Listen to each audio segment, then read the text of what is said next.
வீட்டில் நடந்த எல்லா பிரச்சனைக்கும் காரணம் நம்ம தான் அப்படின்னு நினச்சிக்கிட்டு இருக்காங்க சேரன். அதனால ரொம்ப நேரமாக ஒரே பக்கமாக உட்காந்து யோசிச்சுக்கிட்டு இருக்காங்க. இதை பார்த்துக்கிட்டு இருந்த நிலா கிட்ட வந்து, அண்ணே என்னாச்சுண்ணே? நானும் பார்த்துக்கிட்டே இருக்கேன், காலையிலேருந்து இந்த இடத்துலையே உட்காந்து யோசிச்சுக்கிட்டே இருக்கீங்க அப்படின்னு சொல்கிறாங்க. சொல்கிறேன்ப்பா அப்படின்னு பாண்டியன், பல்லவன், சோழன் அப்படின்னு எல்லாத்தையும் கூப்பிட்டுட்டு வராங்க. இங்கே பாருங்கடா, நான் எடுத்திருக்க முடிவு உங்களுக்கு பிடிச்சிருந்தாலும் சரி பிடிக்கலைனாலும் சரி நான் சொல்கிறத தான் நீங்கள் செய்யணும் அப்படிங்கிறாங்க. என்னண்ணே அப்படி என்னண்ணே சொல்ல போற அப்படின்னு பல்லவன் கேட்குறாங்க. அதுக்கு உடனே, இனிமே நம்ம இந்த வீட்டில் இருக்க வேண்டாம், நம்ம எல்லாரும் இந்த வீட்டை விட்டு போயிடலாம் அப்படின்னு சொன்னதுமேட்டு, நம்ம எதுக்காகனே போகணும் அப்படின்னு சொல்றாங்க. உடனே நிலா இருந்துகிட்டு, ஆமாண்ணே நம்ம இந்த வீடு உங்க வீடு தானே, அப்படி இருக்கும்போது இந்த வீட்டை விட்டு போயிட்டா மட்டும் இந்த ஊர் ஜனங்க பேசுறது வாயெல்லாம் அடக்க முடியுமா என்ன அப்படிங்கிறாங்க. அதான்ப்பா நானும் சொல்றேன், நாங்க உங்க கூட இருக்கிறனால தானே எல்லாரும் உன்னை இப்படி பேசுறாங்க, நீயும் சோழனும் மட்டும் இங்க இருங்க, நாங்க எல்லாருமே வேற வீட்டுக்கு போக போறோம் அப்படின்றாங்க.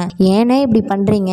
நீங்க இல்லாத வீட்டுல என்னால மட்டும் எப்படினே இருக்க முடியும்? கண்டவங்க வாய் அடைக்கணும் அப்படிங்கிறதுக்காக நம்ம குருவிக்கூடு மாதிரி இருக்க இந்த குடும்பம் பிரியணுமா? நம்ம எல்லாரும் சேர்ந்து இருந்தாதானே சந்தோஷமேனு அப்படின்னு சொல்றாங்க. நீ நினைக்கிறப்பா 4 பேர் பார்த்தா என்ன பேசுவாங்க? இங்க பாருங்கண்ணே, நீங்க தனியா போனாலும் 4 பேர் பேசுறவங்க பேசிக்கிட்டு தான் இருப்பாங்க, நீங்க இந்த வீட்லயே இருந்தாலும் பேசுறவங்க பேசிக்கிட்டு தான் இருப்பாங்க. பேசுறவங்க என்ன வேணும்னா பேசட்டும், அதனால நம்ம வாழ்க்கையை இழக்க முடியுமா? யாரோ என்னமோ நினைச்சிட்டு போகட்டும், நீங்க இங்க தான் இருக்கணும், நானும் நீங்க போயிட்டீங்கன்னா இந்த வீட்டுல இருக்க மாட்டேன் அப்படின்னு சொல்றாங்க. அடடா, என்ன பண்ணிலா இப்படி எல்லாம் பேசுற?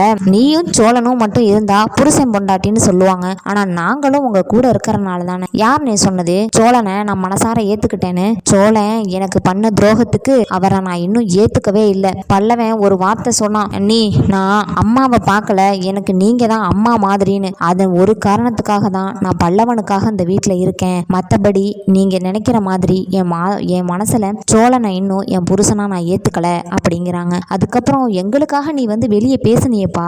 ஆமாண்ணே, நான் கல்யாணம் பண்ணிட்டு வந்திருக்க குடும்பம் என்னால வந்து அசிங்கப்பட்டு நிக்க கூடாது. இந்த பொண்ணு ஓடி போயிட்டா எங்க வீட்டுக்கு போனாலும் என்னை ஓடி போனவன் தான் சொல்லுவாங்க, அதனாலதான் நான் இங்க இருக்கேன், நீங்க தயவு செஞ்சு இந்த வீட்டை விட்டு போக கூடாது அப்படின்னு நிலா சொல்றாங்க. அதை கேட்டதும் பல்லவன் இருந்துகிட்டு, ஆமா அண்ணன், ஆமாண்ணே அண்ணி சொல்றதும் சரிதான், பேசுறவங்க என்ன வேணா பேசட்டும், வெளியே போகும்போது நம்ம யாராச்சும் ஒரு ஆளு அன்னி கூட இருந்துகிட்டே இருக்கலானே அப்படிங்கிறாங்க. சரி, இவன் சொல்றதும் சரிதான்ப்பா தெரியுது, அதனால வீட்டை விட்டெல்லாம் வெளியே போக வேண்டாம், இருக்கிற வீட்டிலேயே வாழ்ந்துக்கலாம் அப்படின்னு நிலா சொன்ன ஐடியாவை கேட்டு எல்லாருமே ஓகேன்னு சொல்றாங்க. அதுக்கப்புறமா இங்க நிலாவோட மாமனார் வந்து, ஏண்டா நீங்க எல்லாம் எனக்கு பிறந்தவங்க தானா, சண்டேன்னு வந்துட்டா அப்படியே கீழே இறங்கி தட தடன்னு ஆடணும், அதை விட்டுட்டு ஓடி ஒளிறேன், இந்த பொண்ணு அப்படி என்னடா பண்ணுச்சு? இங்க பாரு பாண்டியா, உனக்கும் ஒன்று சொல்கிறேன், சேரனுக்கு முதல்ல ஒரு பொண்ணை பார்த்து கல்யாணம் பண்ணி வச்சதுக்கு அப்புறம் அந்த வானதி பிள்ளைய நீ கல்யாணம் பண்ணிக்க, இந்த குடும்பத்துக்கு ஏத்த பொண்ணுடா அந்த வானதி, வாய் பார்த்தல